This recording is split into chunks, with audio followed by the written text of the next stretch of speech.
Пред да се изјаснам за законот начелно, не може да не кажам нешто. Прво, министер не може да толкува деловник на собрание. Тоа така знаете. Понатаму, се повикувате на праксата. Праксата е лоша и, како што рече пратеникот Минов, речиси непозната во парламентарното право и треба да се измени.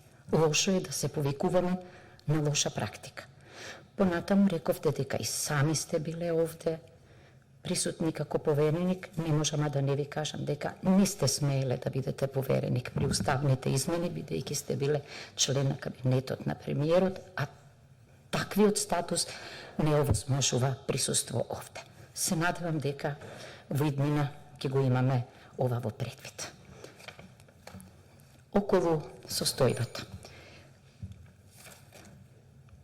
Силно го поддржувам намалувањето на таксите и мислам дека немаше партија во изборите што не повикуваше на тоа и се разбира дека ќе застанам за тоа. Впрочем, тоа е една од најважните заложби во програмата на ВМРО-ДПМНЕ. Тоа е првото. Но второ, кога ќе видите зад предлогот што пишува, повторно ќе препознаете една чудна правна рутина што мора да ја надминеме. Например, оценка на состојбата во областа што треба да се уреди и причини за донесување на законот. И сега слушајте што била основната. Донесувањето на законот, значи, ќе обезбеди олеснување на пристап до правдата преку намалување на горниот праг на висината на судската такса за физички лица и така натаму. Па тоа не е оценка на состојбата. Зошто вака правиме?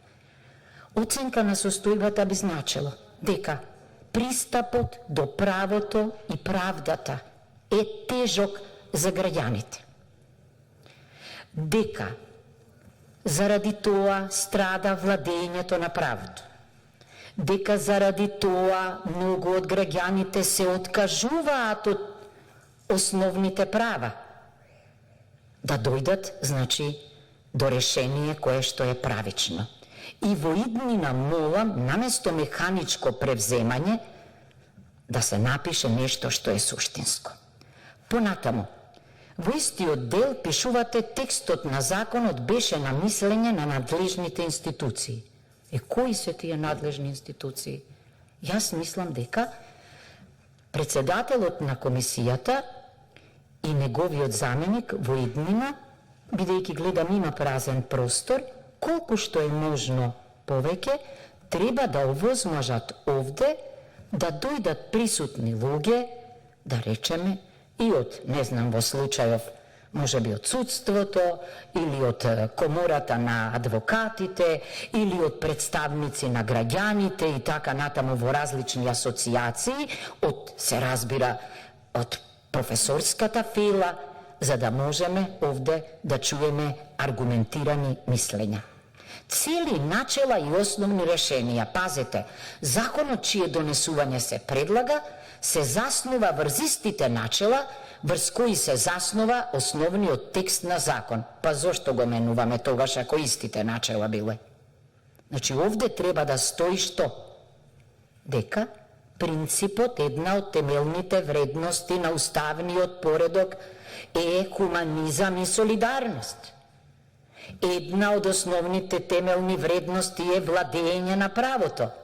Една од основните вредности е ние европски стандарди и независно судство, ама и задоволни граѓани. Значи, со една реченица се надевам дека, не велам дека ова е ваша вина, бидејќи се разбира ова го подготвуваат стручни лица, но мислам дека наместо таа правна механичка рутина треба да издвоиме суштина. Под 3. Оценка на финансиските последици од предлогот на законот. Има импликации.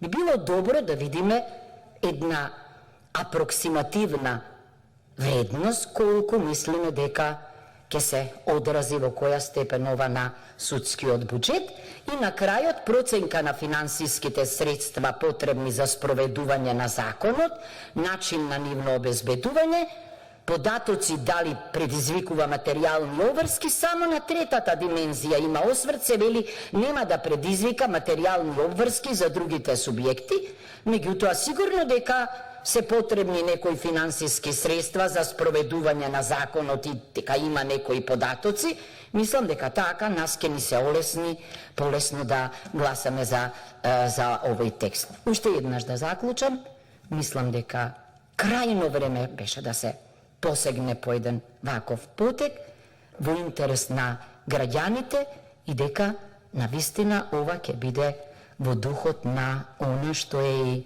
основна заложба, реформа во судството и право и правда поблиски до обичниот граѓанин. Благодарам. Благодарам за збор.